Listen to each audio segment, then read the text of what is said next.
ലബ്ധ ഖുർആൻ masters അവതരിപ്പിക്കുന്നു ഖുർആനിക സന്ദേശം. 1 minute please.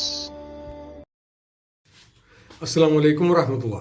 വിശുദ്ധ ഖുർആനിൽ 5-ാം അധ്യായം സൂറത്തുൽ മാഇദ 42-ാമത്തെ ആയത്തിൽ അല്ലാഹു സുബ്ഹാനഹു വ തആല പറയുകയാണ്, ഇന്നല്ലാഹ യുഹിബ്ബുൽ മുഖ്സിതീൻ.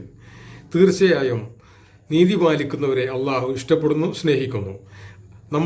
നമ്മളുടെ ജീവിതത്തിൽ ദിനേന എന്നുള്ള നമ്മൾ ഇടപെട്ടുകൊണ്ടിരിക്കുന്ന വിവിധ മേഖലകളിൽ, രാഷ്ട്രീയപരമായിട്ട്, കുടുംബപരമായിട്ട്, സൗഹൃദങ്ങളിൽ, കച്ചവടവുമായിട്ട്, മറ്റ് ഏത് മേഖലകളിലാണെങ്കിലും ശരി, നമ്മളുടെ ഇടപാടുകളിൽ നീതിയാണോ അനീതിയാണോ എന്ന് നമ്മൾ പുനർചിന്തനം നടത്തേണ്ടുന്ന ഒരു വിഷയമാണ്.